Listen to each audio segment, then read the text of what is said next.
ভট্টাচার্য তার একটা বক্তব্য সামনে আনলো নাকি বিভিন্ন সরকারি সুবিধা পান, তা সত্ত্বেও এই রেখাপাত্র বিজেপির একজন প্রার্থী হয়ে কি করে বলতে পারেন যে মমতা বন্দ্যোপাধ্যায় সমস্ত কিছুটা ভাওতাবাজির জন্য? আমার প্রশ্ন, দেবাংশু ভট্টাচার্যকে যে পাপোস হয়ে শুয়ে থাকবে বলেছিল, সেই পাপোস ভট্টাচার্যকে আমার প্রশ্ন, উনি কোভিডের টিকাটা নিয়েছেন? নরেন্দ্র মোদীর পাঠানো কোভিডের টিকাটা নিয়েছেন? আমি তো শুনে থেকে কারুর বাবা নাকি রোজগার করে পাঠায় মোদীর রাজ্য থেকে, সেটা নিয়ে যাচ্ছি না, কিন্তু এই যে কোভিডের টিকা সবার শরীরে আছে, এটা মোদিজির দেওয়া টিকা।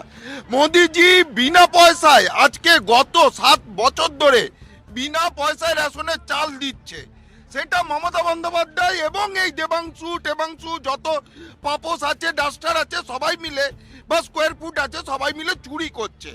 চুরির টাকা তাদের বাংলা থেকে পাওয়া যাচ্ছে।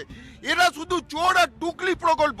আজকে আপনি বলছেন প্রধানমন্ত্রী গ্রাম সড়ক যোজনা, সেই কাজটাকে মেরে দিয়ে কি করছে বাংলা সড়ক যোজনা। আজকে প্রধানমন্ত্রী আবাসের বাংলার জন্য 50 লাখ আবাসের মঞ্জুর, এরা 10,86,000 হিসেব দিয়েছে, বাকি পয়সাটা হিসেব দেবে না, অথচ টাকা চাই। এরা হিসেব দেবে না, 2,24,000 কোটি টাকার হিসেব বাকি রয়েছে কেন্দ্রীয়